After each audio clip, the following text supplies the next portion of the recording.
While having his meal, the old man suddenly noticed that the lottery ticket on the table was full of flaws. He immediately grabbed a napkin and started calculating the odds of winning. After a series of complex calculations, he came to a shocking conclusion. As long as you spend over $800 on roll-down days for the jackpot, it was practically a guaranteed profit. To test his theory, Old White, half hoping he was right, went to the bank, withdrew $2,000, and headed straight to the town's only lottery retailer. 2,000 windfall tickets. 2,000. Yes, ma'am. When the lottery numbers were announced that evening, he secretly wrote them down, hiding it from his wife. But after checking each ticket carefully, he realized that not only did he not make any profit, he actually lost $327. Now he started doubting himself, wondering if he had made a mistake in his calculations. Even while playing cards, he couldn't stop thinking about where he went wrong. His wife noticed how distracted he was and kept trying to comfort him. Then, completely by accident, one simple comment from her suddenly snapped him out of his confusion. Just because things didn't work out the way you wanted doesn't mean they won't. Good luck happens, same as bad. Good luck.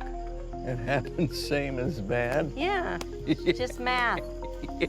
What? Oh, man, what a dummy. After hearing what his wife said, the fog in his mind suddenly cleared. He finally figured out where the problem was, because luck doesn't last forever. It's like flipping a coin. If you flip it 1,000 times, you might get heads 60% of the time, but flip it 10,000 times, and the odds will get much closer to 50%. So as long as the amount of money involved is large enough, luck gets taken out of the equation. I want to make a withdrawal. $4,200. Well, how much does that leave us with? In checking, a little over 4. Make it 6 then. 6.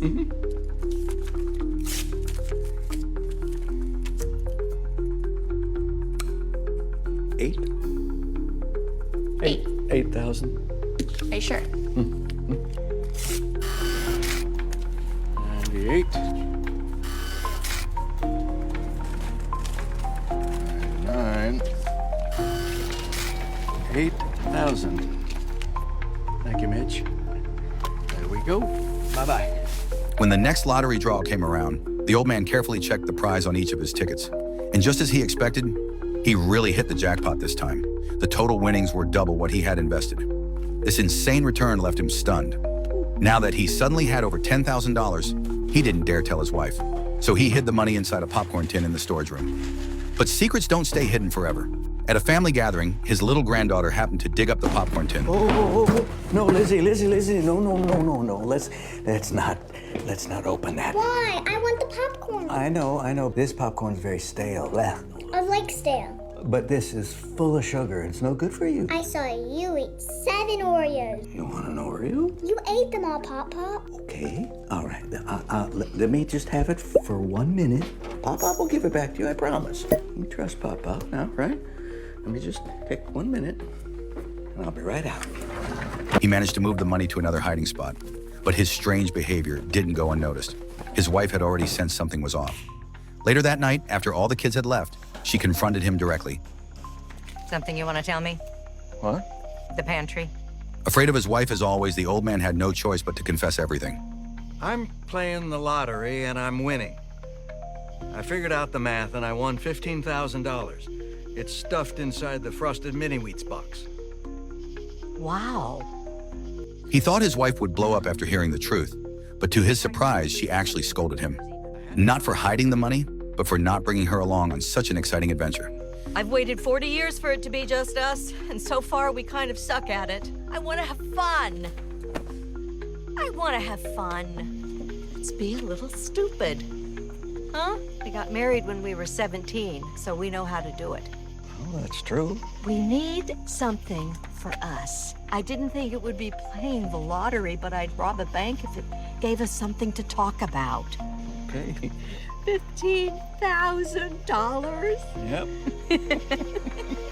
The next day, the two of them brought all their savings to the lottery shop. Now with his wife's full support, the old man decided to go big this time. But unexpectedly, the town's lottery machine had been removed. To buy tickets, they'd have to drive to another town 100 kilometers away. Still, that didn't dampen their enthusiasm. If anything, it made them feel like they were going on a real adventure. After a 2-hour drive, they finally arrived at the neighboring town's lottery shop. How can I help you? We'd like to buy 8,000 windfall tickets. When the shop owner heard how many tickets the old man wanted to buy, he thought it was a joke. But once the old man pulled out a wad of cash, the owner realized they were dead serious. Even so, he explained that the machine could only print 1,000 tickets per hour, and he didn't want to waste 8 hours on this. But the one thing this couple had plenty of was time. I can do it. To speed things up, the old man and his wife offered to help. After 8 hours of nonstop work, they finally printed out all 8,000 tickets. To make cashing in easier, they checked into a motel right next to the shop.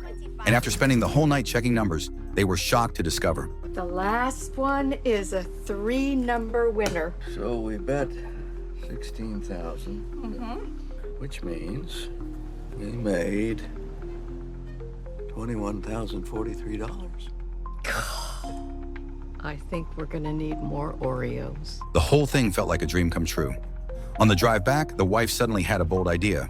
If the more tickets they bought, the more money they made, why not bring in their friends and family from town? That way, they'd have more capital to buy even more tickets. So once they got back, they met with an accountant and officially set up a joint venture. A company built solely around buying lottery tickets. They gathered all their friends and relatives from the town, shared the results of their 2 trial runs, and explained exactly how they discovered and exploited the loophole. Then they sincerely invited everyone to join in.